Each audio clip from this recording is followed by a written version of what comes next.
Hi guys, welcome back to Gardening with Creations by DX & Co. Today I'm out in the garden here. It's getting towards the fall and I'm starting to do some garden cleanup in my front garden, preparing for next year. But one of the things that I wanted to talk about is garden placement. So let me bring you in a little bit closer and let's talk.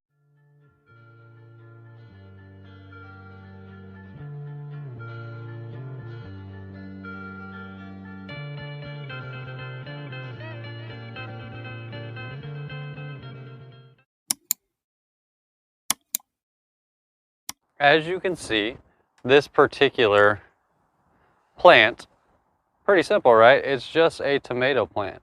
But this tomato plant, that orange tomato there, that's actually the variety of tomato. It is called a orange beefsteak tomato. I found at a off-stand market. It was a transplant, so it was already started. In other words, it was about 2 inches tall at the time. I was very excited about this one. Well, unfortunately, I had already planned out my garden. I had 4 different varieties already growing in the area where my tomatoes were going to go.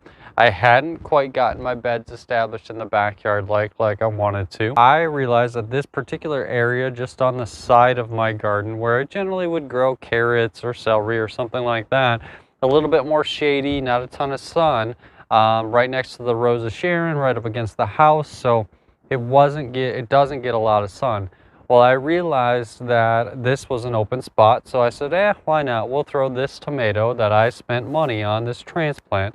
It was not expensive, but it was a new variety that I've never tried. I was very excited about the possibilities. This orange tomato right here that I'm very excited about is the first one the entire season. Let me repeat that. That's the first ripened tomato this entire season. Now, this has been in pretty much the bulk of the season, I would say, since June. We're now at Labor Day weekend, and this particular plant is just now producing ripe fruit. Will those other 2 that are on there probably ripen? Yes. Will I get anything out of this? Probably not. Placement is everything when it comes to your crops. Understand where they can go. If you're planning on, you never know as a gardener what that surprise crop might be. Like this one for me was the orange beefsteak tomato. Maybe when you're planting your bed, if you have the space, save room for that plant that might need full sun, or that plant that might need a little bit of extra TLC. It might need a shadier spot, so maybe save a spot in your beds for each of those type of things, or just reserve yourself and don't buy it at all.